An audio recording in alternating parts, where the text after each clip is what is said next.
अस्सलामु अलैकुम अज़ीज़ तलबा। आज हम छठी क्लास का रियाज़ी पढ़ने जा रहे हैं, जिसमें हमारा सबक नंबर 1 है इल्म इंसा के बुनियादी तस्वुरात। आज हमारा पहला टॉपिक है नुक्ता। बारीक तरीन निशान को नुक्ता कहते हैं। पेंसिल या पेन की नोक से बनने वाला निशान।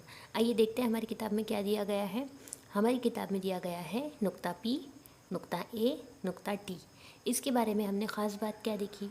हमने ख़ास बात देखी नुक्ते के नाम को कैपिटल लेटर से ज़ाहिर किया गया है, जैसे कि capital P, capital A, capital T. नुक्ते के नाम को हमेशा कैपिटल लेटर से ज़ाहिर किया जाता है। हमने देखा ऐसे पेन या पेंसिल की नोक से बनने वाला ऐसा छोटा सा निशान, इसे कहेंगे नुक्ता, और इसे हमेशा कैपिटल लेटर से ज़ाहिर करेंगे। ठीक है, चलिए आगे देखते हैं हमारा टॉपिक क्या है। नेक्स्ट हमारा टॉपिक है किताखत और ख़त। पहले हम देखेंगे ख़त, उसके बाद देखेंगे किताखत। अब ख़त किसे कहते हैं? रियाजी में ख़त का मतलब मुस्तकीम ख़त होता है, जिसके दोनों जानिब तीर के निशान होते हैं। ये दोनों जानिब से लामहदूद होता है। देखिए इस तरीके से ये तीर का निशान है, दोनों जानिब से इसके तीर के निशान हैं। यहाँ पर हम नुकात बना लेते हैं, नुक्ता ए और ये नुक्ता बी। इसे हमने कैपिटल लेटर से ज़ाहिर किया है, इसे कहेंगे ख़त। क्या कहेंगे इसे? इसे कहेंगे ख़त।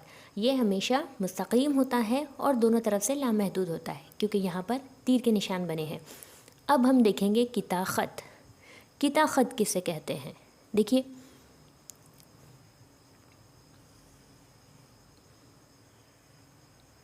ये होता है किताखत। किताखत जो होता है वो ख़त का एक छोटा सा टुकड़ा या हिस्सा होता है। इस पर भी हमने दोनों नुकात लिए हैं, नुक्ता ए, नुक्ता बी। इसे भी कैपिटल लेटर से ज़ाहिर किया है। इन दोनों नुकात को इख्तितामी नुकात कहते हैं, या फिर हम इसे सिरा भी कह सकते हैं।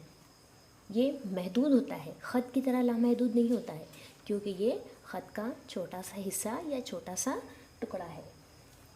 अब हमारा तीसरा टॉपिक है, आइए देखते हैं हमारा तीसरा टॉपिक क्या है। हमारा तीसरा टॉपिक है शुआ। ठीक है, शुआ जैसे कि नाम से ज़ाहिर है, शुआ अक्सर हम सुनते हैं सूरज से रिलेटेड शुआ। देखिए शुआ एक तरफ से लामहदूद होती है, जहाँ पर तीर का निशान बना होता है। ठीक है, शुआ को कैसे पढ़ेंगे हम? यहाँ पर भी हमने दो नुकात बनाए हैं, नुक्ता पी और ये नुक्ता क्यू। ठीक है, इसे इस तरफ से पढ़ेंगे, नुक्ता पी से नुक्ता क्यू। मतलब कैसे हम इसे कैसे पढ़ेंगे? शुआ पी क्यू। और इस नुक्ते को इब्तिदाई नुक्ता या मुब्दा भी कहते हैं। अगर मैं इसे उल्टा बनाऊं, देखिए इस तरीके से, इस नुक्ते का नाम क्यू और इस नुक्ते का नाम पी, तब भी हम कैसे पढ़ेंगे इसको? शुआ पी क्यू। ठीक है, इसे हम उल्टा नहीं पढ़ सकते हैं,